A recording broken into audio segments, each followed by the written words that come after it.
torpağı insan üçün məkan yaradıb Allah. Dağı yer üçün bir dayaq, təkan yaradıb Allah.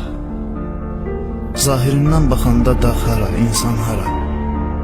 İnsan görərmi dağı çəkilməsə kənara? Hələ ki zirvəsinə dağ var, ayaq dəyməyib.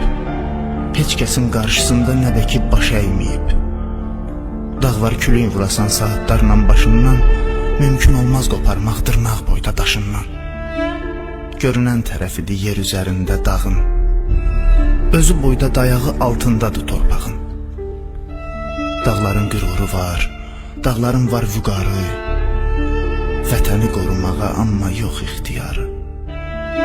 Dağ insan tək həyatda faili muxtar deyil, can qurban eləməkdə külli ixtiyar deyil. Canlar fəda etdilər mübarizlər, fəridlər, adicə bir torpağı vətən etdi şəhidlər.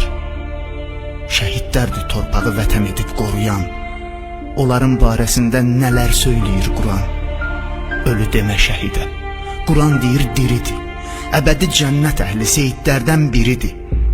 Qiyamətin günündə dağlar olmayacaqlar, onlar toz şəklində göyə sovrulacaqlar. Digər ki, şəhidlərə izin veriləcəkdir, şəhid istədiyinə şəfayət edəcəkdir.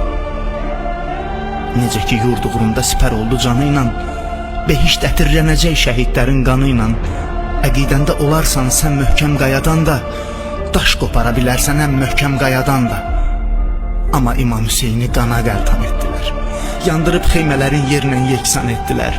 Əbəlfəzdək qardaşın 100 yerə doğradılar, 6 aylıq əsgəri qoynunda oxladılar. O qədər incitdilər əhlini, əyalını, ilahidən çəkmədi bir can xəyalını.